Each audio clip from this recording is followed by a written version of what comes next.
маленькай і невялічкай майстэрні мастачкі і дызайнера Ольгі Данілюк па-асабліваму утульна. Амаль усе куткі і паверхні занятыя кашолкамі, скарынкамі з інструментамі, ніткамі, фарбамі, фурнітурай. Менавіта тут жанчына стварае свае непаўторныя работы. Захапляцца мастацтвам пачала яшчэ з дзяцінства. Кожны дзень дзяўчынка назірала за творчымі заняткамі дарослых. Бабуля навучыла разумець навакольны свет, бачыць яго прыгажосць. Ад бацькі пераняла тонкае адчуванне прасторы, аб'ёму, колеру. Рисунок, так же как и рукоделие, появилось тоже с самого раннего детства. С того момента, как я себя помню, я рисовала уже и продолжала заниматься этим в школе, на занятиях, и потом в студии творческой в Бресте у Орловой Ольги Дмитриевны. Дальше университет, мастер-классы, курсы. И таким образом с этим связана вся моя жизнь.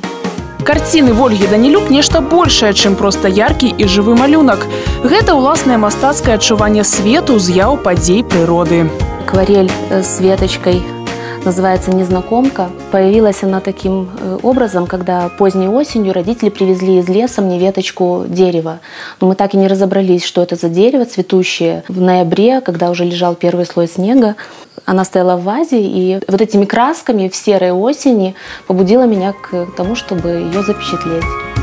Атрыманая спецыяльнасць мастак-педагог узбагацила Ольгу прафесійнымі навыкамі, акрэсліла мастацкі почерк. Жаданне ўвасабляць у жыццё творчая ідэя падштурхнула да стварэння аўтарскага бренда. Долго размышляя над названием, почему-то я остановилась на том, что все-таки я родилась в Жабинке, и в этом городе я работаю, творю, и такой символ лягушки для этого города был бы, наверное, логичным выходом. Так появилась игрушки от царевны лягушки. Не застаўся па-за ўвагай рамесніцы «Міленіум Брэста». Сувенірная прадукцыя і дэкаратыўныя вырабы прымерылі на сабе лагатып горада, спецыяльна распрацаваны дызайнерам Ганнай Радзько да тысячагоддзя. Ольга шукае ў засеках тканіну і лякала, бярэ нажніцы, садзіцца за швейную машынку. Потым надыходзіць чарга пэнзлікаў і фарбаў. Стварэнне мілых сувеніраў, лялек з яркай індывідуальнасцю – працэс карпатлівы, але галоўнае – займальны. Яны разлятаюцца па ўсім свеце. Дарэчы, пазнаць цацкі Ольгі можна па крылцах. Гэтым неад'емным атрыбутаў анёлаў, якіх так любіла шыць раней, жанчына стала надзяляць усіх сваіх герояў. В какой-то момент я поняла, что птица – это те же ангелы, только земные, которых мы видим. И вообще образ птицы счастья, как символ добра, щедрости души, который может находиться в доме каждого из нас, своего рода такой оберег дома, который привлекает удачу, счастье в этот дом. Акрамя шыцця лялек, Ольга актыўна асвойвае нацыянальную тэматыку. Прызнаецца, блізкімі і зразумелымі беларускія сувеніры сталі не адразу. Штуршком да іх стварэння стала кніга «Беларускі народны касцюм». Вывучэнне арнаментаў так захапіла майстрыху, што не раз яна пашкадавала, дарэмна абыходзіла гэтую тэму. Наверное, с возрастом многие люди начинают ощущать себя несколько иначе, чувствовать какую-то острую такую свою принадлежность к определенным местам, к определенным людям, к семье. И таким образом это все влияет на наше сознание. И вот в один прекрасный момент я поняла, что я хочу все-таки в этой теме разобраться и сделать что-то свое для нашей Белоруссии. Тема, конечно, благодатная, и чем дальше в нее проникаешь, тем больше находишь для себя новых идей, новых образов. Каб паглыбіцца ва ўсе тонкасці новай тэматыкі, Ользе неабходна старанна яе перапрацаваць. Яшчэ лепш прапусціць праз сябе, сваю душу і сэрца. Пачала з простага і самага даступнага – малюнка. Шукала новыя вобразы і найбольш удалыя ілюстрацыі, якія ярка характарызуюць Беларусь, размяшчала на паштоўкі. Эта открыточка с соломяным коником появилась тоже непросто, а появилась после общения с мастером по соломке Ириной Коваль, которая работает в нашей Жабинке. После общения с ней очень захотелось передать ту атмосферу тепла и солнечного цвета соломки в рисунке. И появился вот такой вот коник в открытке с призывом «Только вперед». Далей болей. У беларускай тэматыцы знайшлі ўвасабленне палявыя валошкі, буслы, беларусачкі ў стылізаваных нацыянальных сукенках. І гэта толькі першыя крокі на доўгім і займальным шляху знаёмства з самабытнай беларускай культурай. Наперадзе Ольгі Данілюк. Безліч новых ідэй і творчых задум.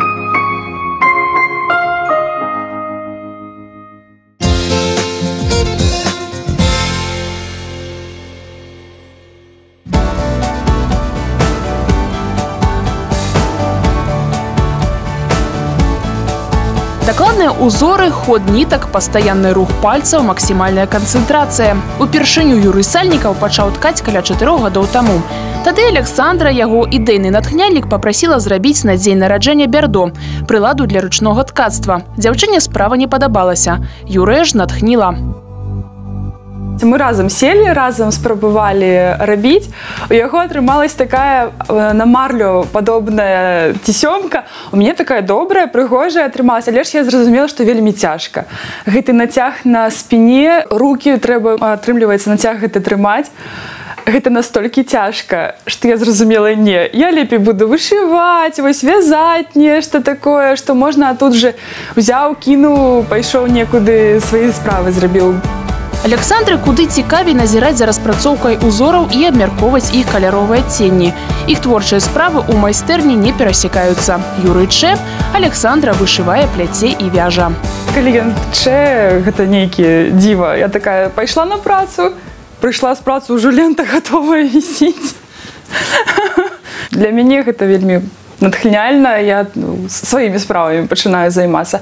Ну і разам пад размову я, напрыклад, сижу вышываю, ці на гітары граю, ён тчэ, і неяк так час пад размову вельмі добра праходзіць натхняльна. Тое, што ткалі і ткуць толькі жанчыны, хутчэй міф. У прафесійных арцелях да арыгінальных узораў іх не дапускалі. Мануфактурнымі ткачамі былі, як правіла, мужчыны. Бо жанчына не лічылася членам сям'і. Дачка выходзіла замуж у іншы род. І каб сямейную тэхналогію узоры не страціць, да ткацтва яе не дапускалі. Жанчыны пачалі займацца хатнім ткацтвам толькі ў 20 стагоддзі, калі з-за войнаў шмат мужчын загінула, і ткацтва перастала быць сямейнай справай. Калі паглядзець на ўвесь быт наших продкаў, то і мужчыны ж плялі. Напрыклад, мой дзед сеткі плёў сам, вязаў іх, і умеў і вязаць, і плесці нешта, то бок, валодаў шмат цікавымі такімі рамёствамі, звязанымі з ніткамі. Таму мне здаецца, гэта такі унісекс, то можа і мужчына, і жанчына займацца ткацтвам. Праца майстра пачынаецца з падбору нітак і матыву. Самі тэхналогіі, узоры, каляровыя гамы знаходзяць у кнігах беларускія народныя паясы і беларускі нацыянальны касцюм. Таксама дапамагаюць інтэрнэт-крыніцы. На тэматычных форумах у сацыяльных сетках ёсць мажлівасць абмяняцца ўзорамі паміж зацікаўленымі людзьмі. Часам арнаменты прыносяць самі заказчыкі. Так пакрыху і збіраецца яго калекцыя. Увогуле, па сённяшні дзень адзінага пункта гледжання наконт таго, што азначае арнамент, няма. Юрый мяркуе, кожны сам вольны укладваць свой сэнс у сімвалы. Бо сёння іх архаічная семантыка згублена. Мы ніколі не даведаемся, што значыў той ці іншы арнамент у 9-10 стагоддзях. Але ж прынцыпы, па якіх можна яго чытаць, у некаторых рэгіёнах Беларусі захаваліся. Да таго ж ёсць асноўныя сімвалы, якія сустракаюцца па ўсёй краіне. Калі мы бярем, напрыклад, самы цікавы элемент, вось у мяне такі ёсць, я яго называю зелёнае поле, ці плотнае поле.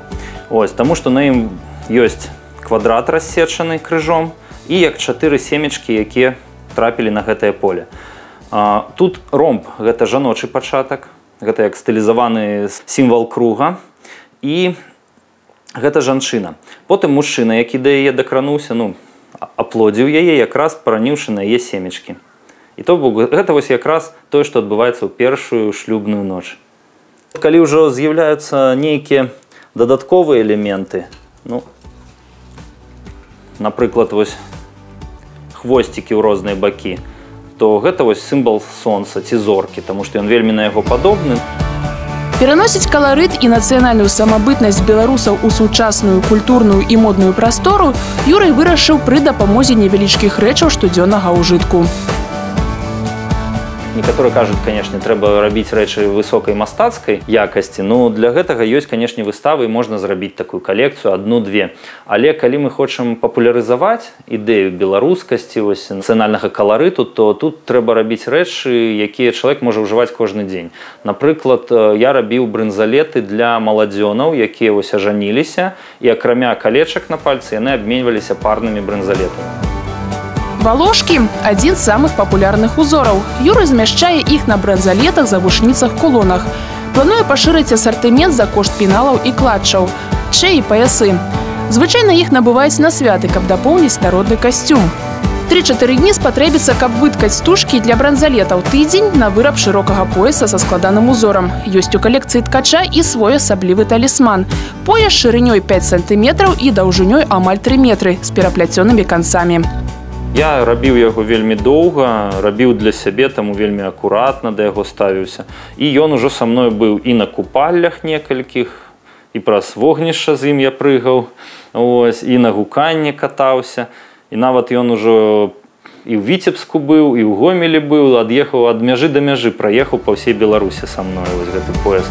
Юрый доўга разважаў над сваім аўтарскім брэндам, дбайна шукаў удалы варыянт. Спыніўся на жартаўлівай, разам з тым звязанай з традыцыйнасцю назвай «Пан Спарышка». Пан, таму што ў нас заходняя Беларусь. Тут в асноўным звярталіся адзін да аднога пан, панове, паненкі. А спарышка – гэта такі складак з спарыш. Гэта сімвал дабрабыту. Ёсць такія глечыкі спарышы, іх дарылі маладым. Калі знаходзілі там падвоенае жыта ці падвоены нейкі плод, яго таксама лічылі спарышом, што ён прынясе прыбытак, плоднасць. І потым знайшоў саму назву спарышка. Гэта як дух такі, ён дух працы, то бок як другі подых.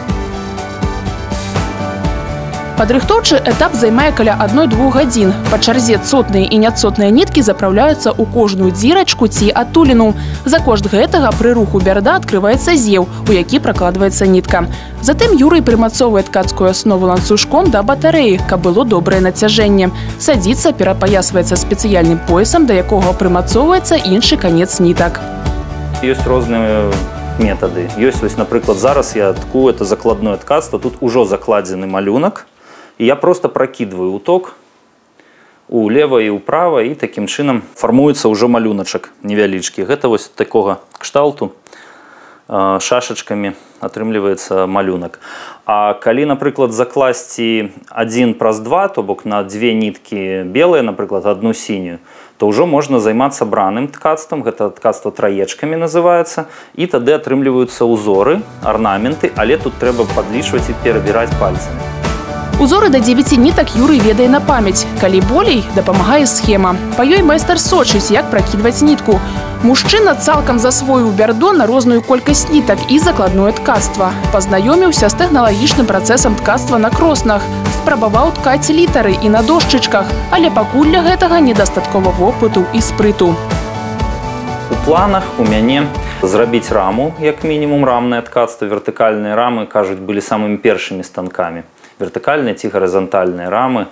Яны нават зараз сустракаюцца ў некаторых странах, напрыклад, у Індыі, Пакістане, ткуць, навешваючы проста на дрэва, на ветку, ніці, нацягвае іх і ткуць на іх. І калі ўжо пераеду ў больш вялікую кватэру, то, канешне, збіраць кросны. Ткацтва – быццам цэлы сусвет, глыбокая філасофія. Нітка – быццам жыццё, рвецца, звязваецца вузельчыкам, працягваецца. А які атрымаецца з яе ўзор, які сэнс будзе закладзены ў яго, залежыць ад мастака.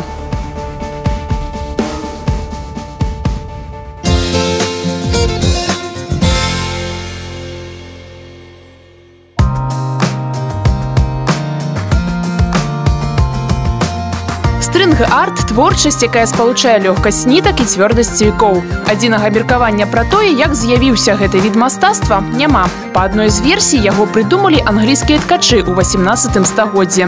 Са звычайных цвікоў і нітак яны стваралі цудоўныя ажурныя ўзоры на дошчачках, якія служылі ўпрыгожваннем жылля. А хтосьці лічыць, што родапачынальніцай стринг-арта стала жанчына-матэматык, якая такім арыгінальным спосабам тлумачыла сваім вучняў пабудову геаметрычных фігур. Для заняткаў Мэры Буль выкарыстоўвала невялікую дошку з прыбітымі цвікамі, на якой пры дапамозе ніткі малявала трохкутнікі, квадраты і больш складаныя фігуры. Паступова тэхніка ускладнялася, перапрацоўвалася і ў выніку ператварылася ў папулярны від рукадзелля. У шэраг яго прыхільнікаў трапіла і жыхарка Камянецкага района Крыстина Карпук. Как-то раз случайно на просторах интернета я увидела картинку, где был нарисован олень. Именно вот нарисован. у меня в голове возникла мысль, что это же может быть из ниток. Прошло какое-то время, и я нашла подходящую досочку, будем так выражаться, и решила попробовать, что же из этого получится. Но, как позже оказалось, такой вид искусства уже существует. Называется он стринг-арт, что в переводе обозначает искусство нитей струн. Новае хобі моцна захапіла дзяўчыну. Не было і дня, каб з яе майстэрні не чуўся стук малатка. К примеру, вот эта работа, для меня она самая простая. Что может быть? Сердечко уже немножко посложнее, но тоже такой уровень несложный. Велосипедик, объем маленький работы, и сама работа по себе не очень кропотливая. Крок за кроком Крысціна спасцігала бязмежныя магчымасці стринг-арта. Цвічкоў на карціне станавілася больш. Пачалі дабаўляцца і новыя ценні колераў. Перед вами моя самая кропотливая работа. Ее я выполняла около 16 часов, если не ошибаюсь. На ней выбито ровно 928 гвоздей. Эту форель я подарила своему папе на день рождения. З часам Крысціна вырашыла пашырыць пералік вырабаў, стала ствараць не толькі карціны, але і рэчы паўсядзённага ўжытку. І як паказвае практыка, эксперыменты яе заўсёды ўдалыя. К примеру, вот эта ключница выполнена на дубовой основе. Вот на ней, как видите, 3 крючка, куда вешать ключики можно. Но это, скажем так, самая простая ключница, которая может быть. Обычно я использую такие еще побольше крючки. Также есть еще картины с цветами.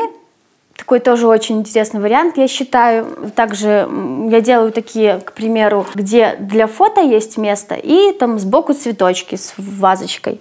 Это очень также актуально. Такое панно для хранения украшений. То есть вы можете сюда помещать сережки, подвески. Як і ў любым іншым мастацтве, у стринг-арце ёсць свае сакрэты і тонкасці. Перш за ўсё трэба падрыхтаваць дрэва, выбраць памер і пафарбаваць яго. Мы берем бумагу и срисовываем вам нужный эскиз. Можно рисовать самому, если у вас есть художественные навыки, а можно просто срисовать или даже на принтере распечатать, если есть такая возможность. Затем мы приступаем к вбиванию гвоздей. Забиваем гвоздики. Стараться нужно, чтобы они были под углом 90 градусов. Высота гвоздей, в принципе, может быть и не одинаковая, но стараться, чтобы она хотя бы визуально смотрелась на одном уровне. Стринг-арт не проста прыгожае скрыжаванне нітак. Гэта мастацтва, якое патрабуе уважлівасці і тонкіх разлікаў. Я уже могу гордиться тем, что гвозди у меня получаются абсолютно ровными. Если раньше я как-то на днях посмотрела свою первую работу, это совсем другой уровень. На днях буквально даже проводила мастер-класс. Моя знакомая пришла со своими детьми. Им было очень интересно попробовать. И мы с ними попробовали, и я посмотрела на их уровень, на свой. Ну, так довольно приятно стало, что прошло 3 года, и у меня совсем другой уже уровень. Пасля таго, як цвікі забіты, у ход ідуць ніткі. Пэўныя схемы па іх нацягванні дзяўчына не выкарыстоўвае. Ніткі змяшчае адвольна, кіруючыся сваёй інтуіцыяй. Калі раней вы ніколі не сутыкаліся з тэхнікай стринг-арт, то не варта адразу брацца за складаныя малюнкі. Пачніце з азоў, простых аднатонных схем. Пачаткоўцам дапамогуць прыклады з лічбамі, дзе ўсе рухі нітак і тып іх злучэння пазначаны стрэлкамі. Крысціна, вось я гляджу, як вы спрытна намотваеце ніткі на цвічкі, а, мабыць, вы і мне дазволіце паспрабаваць? Да, конечно.